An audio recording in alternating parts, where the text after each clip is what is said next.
Great morning. Fired up. Toby is chilling. Roxy is having her morning shake, tablets, and bagel. And I'm excited because it's a new week, you guys. I know it's a holiday weekend for a lot of people. So excited for you guys to enjoy your Monday and everybody else enjoying their Monday across the world. I love Mondays, and I hope you do too. If you're on this or watching a recording, you probably do because you feel the energy of a Monday. It's a new week. You get to shape a new direction, you guys. And today I'm excited to learn from a guy who I've been learning from by reading his book.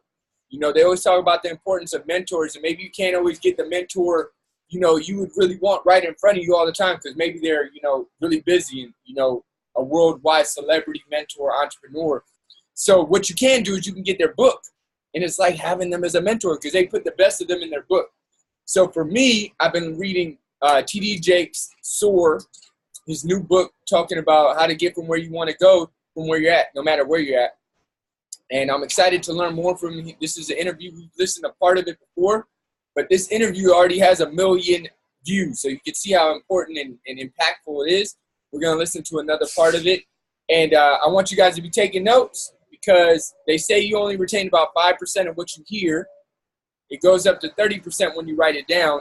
And it goes up higher than that when you hear it, write it down, and then repeat what you learned. So we're going to get some live takeaways. And if you're at work, you can't share, no problem. Chat bar. And let us know where you're from. I know we got people from all over here. I see Canada. I see Spain. I see San Diego. We're here in Miami. So fired up for the global Triple M team. And without further ado, let's get into these nuggets. Triple M with T.D. Jakes.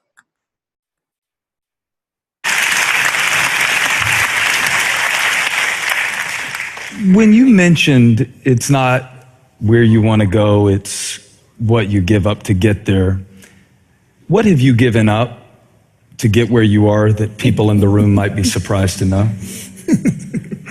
It reminds me of a statement that somebody asked Catherine Kuhlman. Do y'all know who Catherine Kuhlman is? Catherine Kuhlman was a woman preacher when women preachers weren't cool. And she was preaching in California, and to some people they're still not cool.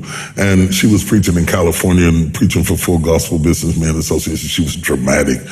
Oh my God, look at him walking. The young man is walking. Anyway, okay. So, oh, come on. It's the dramatic side of me. I do movies, so you know, what do you expect? So they asked her how much did it cost to be who she was. And she laughed. She said, simply everything, darling. Simply everything. That was so true. When you start talking about, I was walking through the airport when my ministry first started to explode. I was so distracted by the explosion that I didn't see the damage. Wow. An old preacher was coming through the airport in Charlotte. Yeah, it just dawned on me within Charlotte as you was here. When you live in West Virginia, if you wanted to go to heaven, you either had to go through Pittsburgh or Charlotte. And I was in the Charlotte airport, and this old bishop walked up to me, and he looked at me, and he shook his head. He said, oh, he said, you've lost something. And I thought, what did I lose? He said, you've lost something that you'll never be able to regain. I said, what is that? He said, normalcy. Wow. It took me about 5 years to unpack that simple conversation. Wow. That you become a target by people who have never met you. That they would say the most hideous things about you. That your children would suffer from the things they wrote about you, trying to get their points up in their Nielsen ratings up, that they would eat you for dinner and save the story until sweeps month and drop it because you had a big audience so that they could get big ratings and that my kids would have to grow up in the middle of all of that.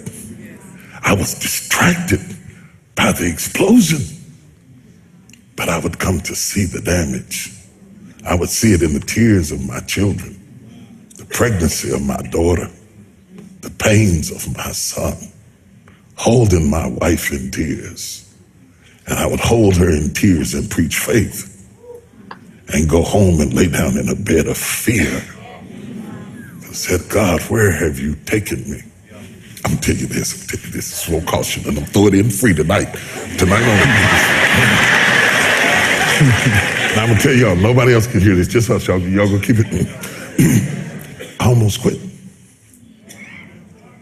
I'm a country boy. I'm from West Virginia. I don't know nothing about this big time stuff. I never even asked to be big. I wanted to be effective, not famous. Famous is the consequences of being effective. I didn't know nothing about being famous, and I didn't like it. And so there I was, and when you're first new, everybody attacks you first and figures you out later. Because though we say you're innocent until proven guilty, the reality is you're really guilty till proven innocent. But I didn't know that then, and I was young, upstart. You have to understand that you're looking at a 60-year-old man, but you're talking about something that's happening to a guy in his late 20s with little kids. And the first time I was in the Washington Post, the article was so vicious it made me nauseous. I was so shocked that you could say that stuff about somebody you didn't even know based on assumptions and a little bit of this and a little bit of that. They piece it all together, and you don't get to say anything back. So I decided I don't want this. I was preaching for Pastor Bishop Donnie Mears, and nobody knew it because preachers can override their feelings and function. I preached, the place was on fire, but inside I wanted to quit. I told God, I'm through with this. I'm not going through this. I don't need this. I don't need that. I'm a guy who likes to go get his own chicken wings. I don't have to have all of that stuff to be happy. Because I wasn't raised with it. I can make it. You throw me an apartment and give me just a little skillet, a cast iron skillet. You know what I'm talking about? And some seasoned salt and stuff and a couple of wings. I will run you out of here. I will run you out. Okay. So I thought, I'm not doing this no more. I'm not doing it. I'm not doing this. I'm not doing this because I don't need this and I didn't ask for this. I'm only doing this because of what happened in my life, of the circumstances that happened in my life. He put me on stage. I didn't ask for it. And when I saw how much it cost, I thought, you can have that right back here. You can have that right back up in here. I don't need it. So I was mad inside and I was hurt. And I stayed up in the fellowship with the pastors because I didn't want to go back to my room and sulk in my own sorrows. And they said, there's a lady downstairs waiting to see you. The service was over and the fellowship was over. The pastor was starting to leave. I was trying to outwait her. I thought she'd give up and leave. And when I finally came down the steps, she was there. And she was just a willowy bit of a woman. And she said, Bishop Jakes, she said, I've been in the hospital. She said, I was pregnant in my fallopian tubes, and the baby died in my tubes, and I was carrying around a dead baby, and the toxicity from the baby almost killed me. And she said, the only thing that kept me alive was hearing you preach. She said, if you hadn't been preaching to me every day, I swear I would have died. And then she looked at me and she said, it's for us. It's not for them. It's for us. It hit me so hard. I didn't even get her name. I got in the car and cried all the way back to my room because she reminded me why I was there.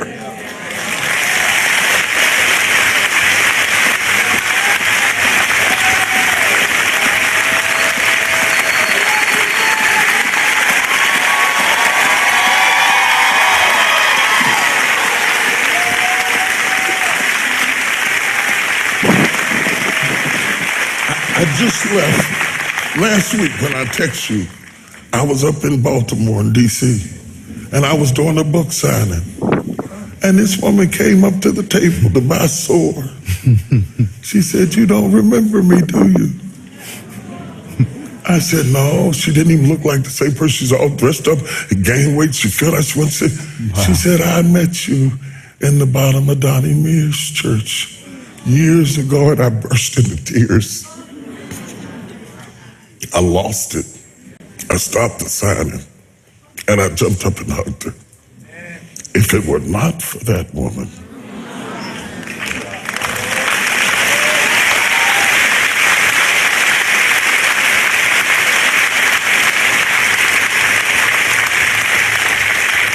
when you talk about what it cost, I'm going to my southern stuff now. Child,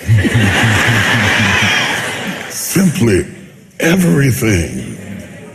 What being a public figure does to you, everybody has an opinion about everything. What you wear, whether you shave your head or not, what you look like, you gain weight, you're fat. I mean, they say anything to you. And what has to happen to survive it, you have to get tougher. Not meaner. Tougher. Tougher. What's the difference? Mean is when you lash back, because in a fight like that, if God would turn me loose, woo, I felt something right there. If God would turn me loose, I could hold my own. I could hold my own in a street fight. I could, oh, glory to God. Woo, hallelujah, I got to thank myself. Sometimes I beg him, I said, please let me get him. Please let me Just get one him. time. Just one time. Lord. Just one time. Sometimes I type it, I have to delete it, because I swear, I could pull a paint off the wall if you turn me loose. You should release a book, Things I Almost Tweeted. Yeah. Oh, it would be good. It'd be a bestseller. It would be a bestseller for sure. But when I say tougher, your resilience and your resistance to the irrelevance of things that have nothing to do with your destiny are satanic distractions to move you away from where God has placed you. And you can't be, when I do a pastor's conference and I do Q&A, because I like to do Q&A because I like to talk to you, and they start asking me questions and stuff, generally somewhere along the night somebody's going to come and tell me about church split, or somebody who's saying something about somebody who heard them like that. But when I'm talking to CEOs, incredibly successful people, when I'm talking to presidents and kings from around the world I've sat across from and talked to, when I get a chance to be in the room with executive and corporate executives and stars whose name, if I would list in here, everybody would know them, they're never talking about what people said, because they have developed the toughness that is necessary to survive. Can I say one more thing real quick? You can say a lot of more things. I took my son up to the Rock of Gibraltar. My baby boy was with me. And his mom and I took him to the Rock of Gibraltar because we were on our way to Africa, and we stopped over in Spain, went to the Rock of Gibraltar. And the guide took us up to the top of the Rock of Gibraltar where all the battles were fought. And all of the enclaves are filled with outposts where you could defend the southernmost tip of Spain before you face the northern tip of Africa. And there, as we went up, spiraling up to the top of the mountain, the higher you went, there were monkeys. And they were jumping all over the cars and everything. And the guide said to us, he said, you know, in certain seasons, it gets so cold up here that when the monkeys first migrated up here in the winter, their tails would freeze off. That's how cold it was. He said, but eventually, when they started birthing their babies, they were born without tails because they had adapted to their environment. That's what I mean about toughness. If you are exposed to it long enough, you'll freeze your tail off.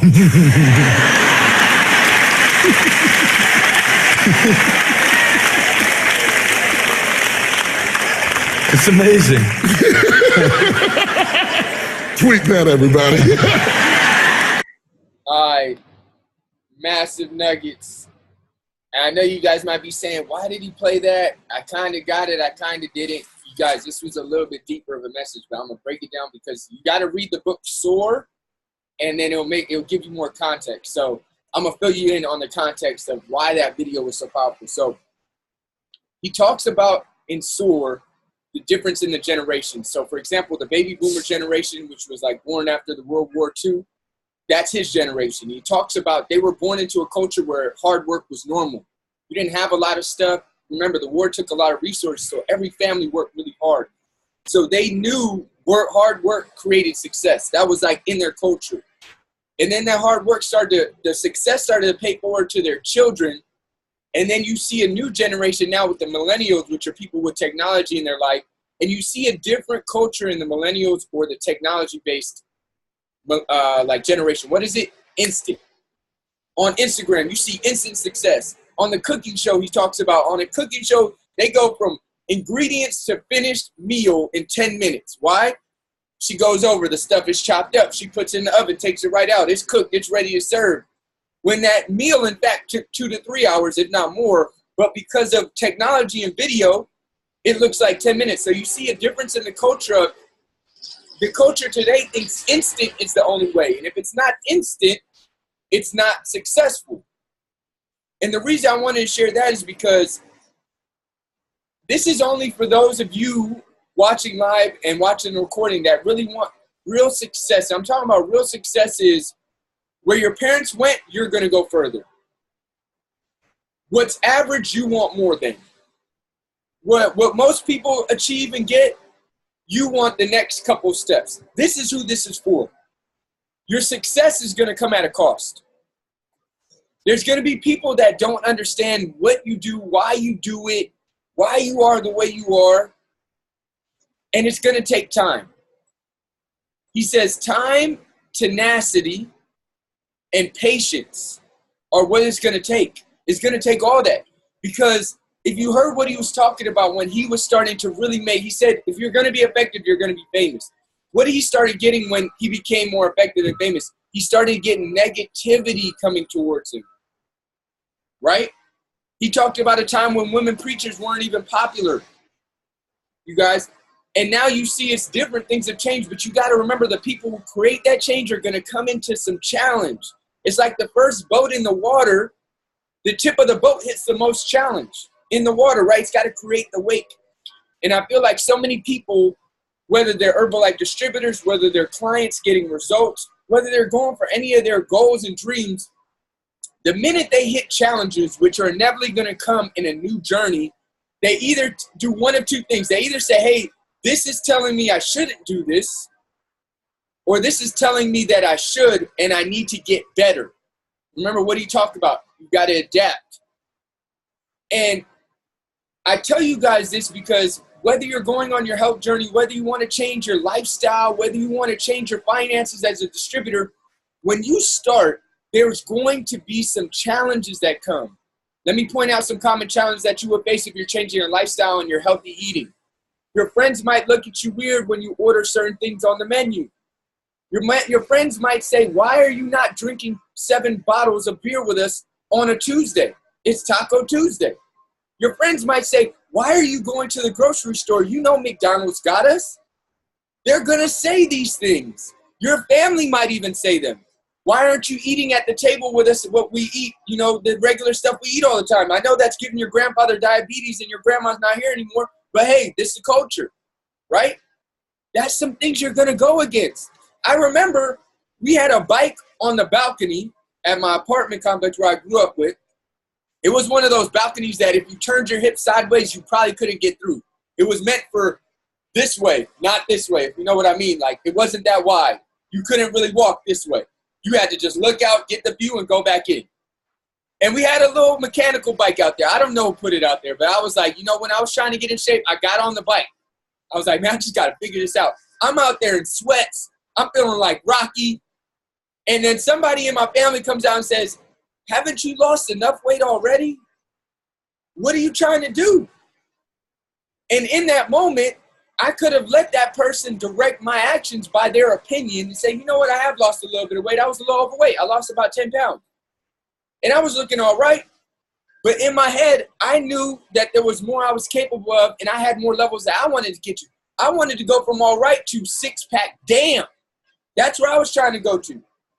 I wasn't trying to stay at All Right. I was trying to go to no shirt Aubrey all summer.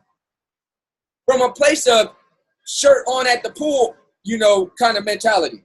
I was trying to get from here, which was lack of confidence, to normal, which was a checkpoint, to extraordinary, which was a level maybe that person couldn't see.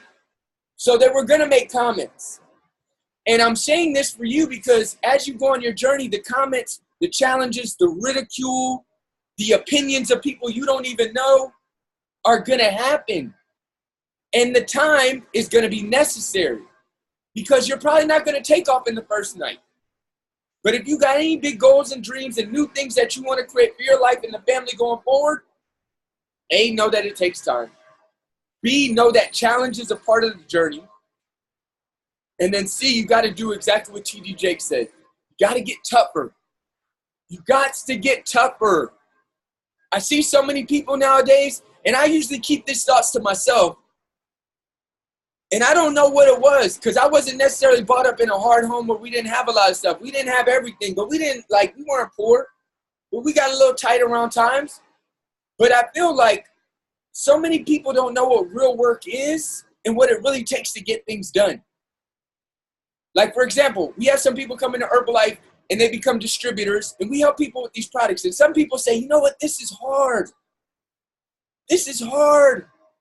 You know what, my mom said maybe next week, and she didn't buy $300 worth of product. This is hard, you know. Grandma didn't reorder this month. This is hard. And I'm thinking to myself, have you ever moved somebody's house before? Have you ever moved your own stuff before? Like when you had to move from apartment to apartment or to a new house. I remember those times. That was hard. Picking up couches, picking up dressers and drawers, moving bookshelves, sweating like crazy. I was like, and I'm thinking in my head, I'm like, this ain't shit. I'm sorry for the language, but that's what goes through my head. I'm like, all you're doing is this. Only muscle getting worked is here and tongue. That's it. And you guys, there's people on this planet that make like $2 a day that if you told them, hey, you could talk your way to 7 figures as an Herbalife distributor, I know people who have done it, they would be like, if they really could get what it could be, they would be all over it. And that's why foreign-born people in America are 4 times more likely to become millionaires because they've seen hard work. And when they get to America and they're like, this is hard work. Hell no, this ain't hard work. And you got to understand, it's going to take that effort to get where you want to go, the big stuff. And it's going to take it for a prolonged amount of time. You're going to see the people on Instagram and your Facebook and in the movies and everybody famous right now. You're going to see TD Jakes right now. But remember, what you don't see is that this was 30 years ago when he had to go through this stuff. He had to go through the magazine articles and the newspaper articles and the conversations about his family. And you guys, this is a guy trying to build a church and a religion institution. You're trying to build a business. It's going to be way harder for you. You think if they're coming after a church, they won't come after you? Think about it. It's just the way life is. So once you know the rules of the game, you got to know the rules first. Now you can play to win. There's going to be challenges. It's going to take time, and you got to adapt. And I'm going to give you this last tip before we get some shares. If you think what you're doing is hard, go sign up for construction or go move somebody's house. Please do one of those two. I see Susie on here. Shout out to Susie. My birthday last year, she was off early. We moved the whole house in a day. I'm sure after that, she was like, ain't nothing else hard. Ain't nothing else hard, y'all. So do one of those two, and you'll know what hard work is. So let's get a few shares. Give me a thumbs up or a smile if you're excited to share. Anna, what you got? Anna from Spain, what you got? Hey guys, I can totally relate to everything you were saying, Aubrey. All of the stuff about the friends and everything. But what I really loved about what TD Jake said was that everyone has a public opinion, and you have to get tougher, and you can't lash out on people. So, because otherwise people are gonna, gossip about you and say, you're a bad person, things like that. So, for example, I'm an Herbalife distributor, and none of my friends were or are accepting me losing 35 pounds, me making, $700 a month around working another job, being a full-time student, doing homework, being in a teaching practicum, like all this stuff that we all put on our plates and stuff. And what I have come to learn over doing personal development and attending Herbalife events and things like that is you really do have to get tougher, because if you don't become tougher, you're just going to quit. And I've had a lot of thoughts about quitting, I'm never going to be able to make Prez team because I can't put in enough work and I can't do this. But just like Aubrey said, a lot of people think that things are hard, but you say that things are hard and you don't put in enough effort because you don't think you can do it. And I have a client right now who she really wants to lose weight for her wedding, but she'll text me and say I can't lose weight, and I don't think the shakes are working, blah blah blah. And I'm like, okay, well, it's not going to happen overnight, and it's not going to happen in a week. You have to put in effort, and you have to want it bad enough, and it will come. I wasn't expecting to lose 35 pounds, and here we are still going. So you have to put in an effort, and you really have to just ignore what people think about you and do what's best for you. And yeah, just continue making yourself happy and doing things that will help you achieve your goals. Love it. Absolutely. It takes effort. It takes time. It takes them both. And it takes consistency. I love it. Drew from Canada. My brother always told me when I was playing basketball that you never know who's watching. This hit me. You never know how what you're doing can affect someone. It may seem so small to you, but you could be making the world of a difference to someone and not even know it. Share your story with people because you may be able to affect someone's life without even knowing it. Powerful. Brenda, I saw your hand up. Let me know if you want to share. Still, I saw your hand up on the hand raised thing on Zoom. Let me know if you want to share. Susie, what you got for us? Give us a nugget. Okay, am I unmuted now? Can you hear me? Yeah. Oh, okay, perfect. So yes, hard work is moving. Definitely hard work. But what I wanted to say is it's crazy the timing of listening to this. Just personal, things that go on personally. But one of my biggest takeaways was when you're doing things and you're doing the right thing, you're gonna get targeted. People don't know how to accept the fact that you are where you are, or you're working towards something and they're still stuck in the same place they've been stuck forever, and you become a target. So growing that tougher skin, getting that, just not letting those things get to you is super important, because life is always going to test you.